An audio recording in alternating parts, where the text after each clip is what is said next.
There's a little bar tucked away on the corner of an old street, the kind of place where time moves slower and people come to forget the world outside, if only for a while.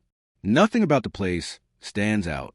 A few worn wooden chairs, soft yellow lights, a bar counter that's seen better days. But to those who frequent it, the bar feels familiar. And nothing is more familiar than the old man with silver hair, who always sat at the last table by the fogged-up window. Every day, like clockwork, he would walk in, never in a hurry. He'd nod at the bartender, order a single glass of whiskey, then settle into the same seat. He didn't talk. He didn't bother anyone. He just sat there, quietly, like a shadow that had always been there. Folks called him the old drunk, not because he drank too much, but because nobody knew his name. He was just always there. No one asked where he came from. No one knew what he did before. To most, he was part of the background, like the old wall clock ticking away or the faded tablecloth near the window. The world went on, and he stayed still, invisible, until that one Thursday evening. The rain had just stopped, leaving streaks of water on the sidewalks. The bar wasn't crowded, just a few regulars chatting softly. The old man was in his usual spot, sipping his whiskey, calm as ever. Then the door swung open. A young woman stepped inside, modern, loud, and clearly out of place. Her eyes swept the room with a look of judgment. She strutted to the bar, sat down next to the old man, and said loud enough for everyone to hear, "Ugh, there's always one of these smelly old drunks in places like this." Silence. The entire bar seemed to freeze. The bartender, a young veteran who'd served in Iraq, paused mid-wipe. An older gentleman at a nearby table turned slightly, but no one said a word. It was as if the whole room was waiting for something. The old man? He didn't flinch. He simply set his glass down, his thin, trembling hands moving with quiet purpose. Then, slowly, he reached up and unzipped the worn brown jacket he always wore.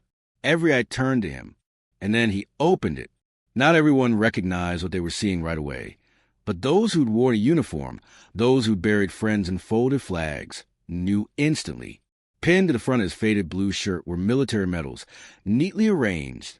The Bronze Star, the Purple Heart, and the Medal of Honor. The girl stopped breathing for a second. Her eyes shifted. Whatever snide remark she was about to make disappeared before it reached her lips. And the old man, he didn't raise his voice. He didn't glare. He just looked at her with eyes that weren't angry or proud, but tired, eyes that had seen too much to waste words anymore. In that moment, the little bar was no longer just a bar. It became something sacred, a place where memory, sacrifice, and honor still lived, even in silence. The sound of high heels echoed sharply across the wooden floor. Click, click, click, each step louder than the last.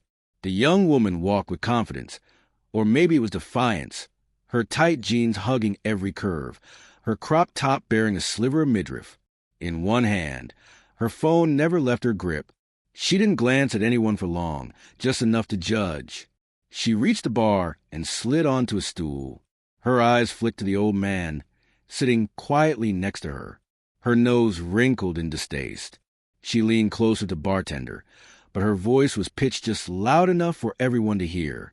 "Ugh," she muttered, rolling her eyes.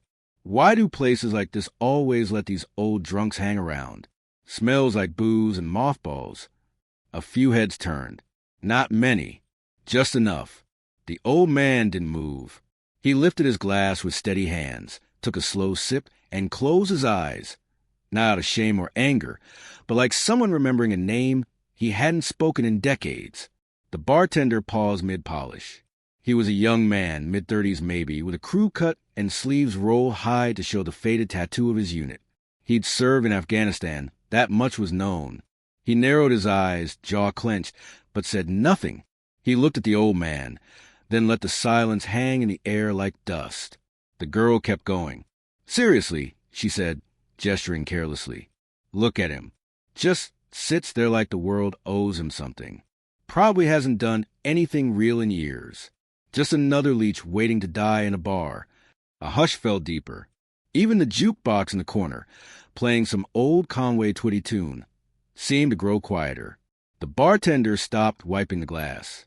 A man at the far end of the bar shifted in his seat, but didn't speak. Everyone was waiting. The old man slowly placed his drink down on the worn coaster, the sound soft but certain. He sat still for a moment, his shoulders straightening.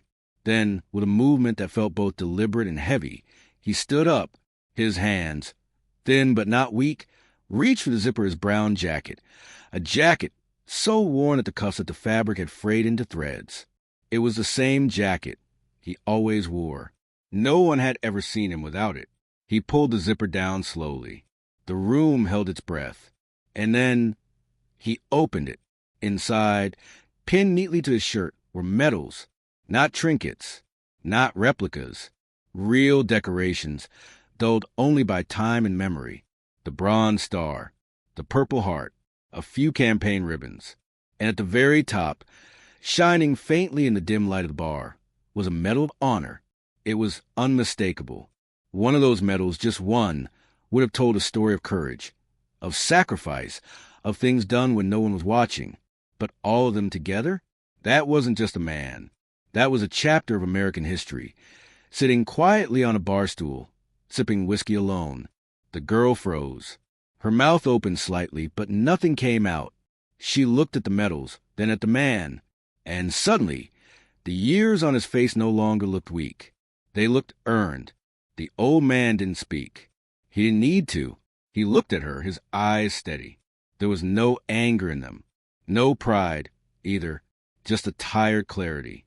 The kind of clarity that comes from having buried friends whose names are etched in stone, from having made choices no civilian would ever understand, from surviving long enough to be judged by a world that never saw the battlefield.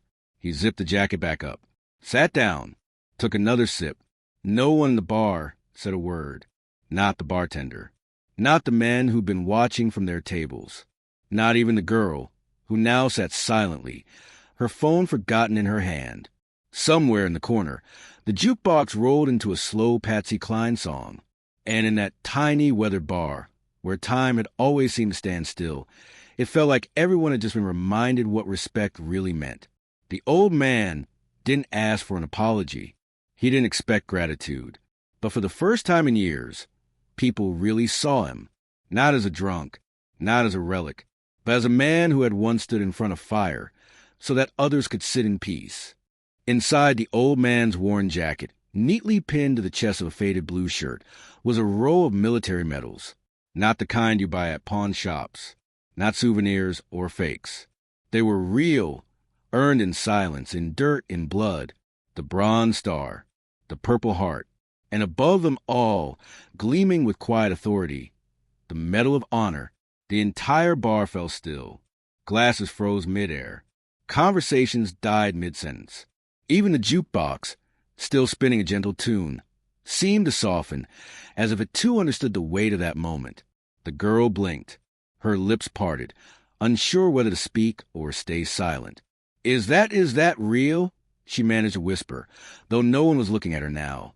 The old man lifted his eyes. They were not angry, not bitter, just steady, weathered, and impossibly calm. When he finally spoke, his voice was soft, yet carried through the room like a bell tolling in a quiet chapel. "You don't need to know what I did," he said. "Just know I've lived long enough to watch your generation forget why you get to speak freely in the first place." It wasn't a rebuke. It wasn't even a lesson. It was a truth, simple, heavy, and undeniable.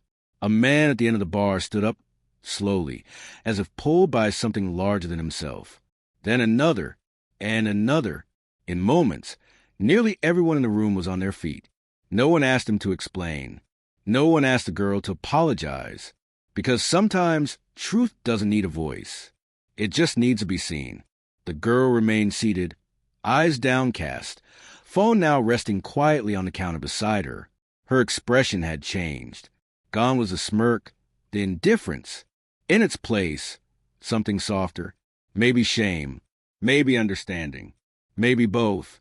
The bartender stood frozen behind the counter, staring at the Medal of Honor as if seeing it for the first time, though he'd worn the same uniform once and had buried friends who never came home. No one applauded. No one clapped him on the back. But in that stillness, In that shared silence, something changed. The old man gently zipped his jacket closed, covering the metals like folding a flag. He didn't say another word. He sat back down, reached for his whiskey, and resumed his quiet vigil at the end of the world. It was only then that the moment passed, like a ripple fading in still water.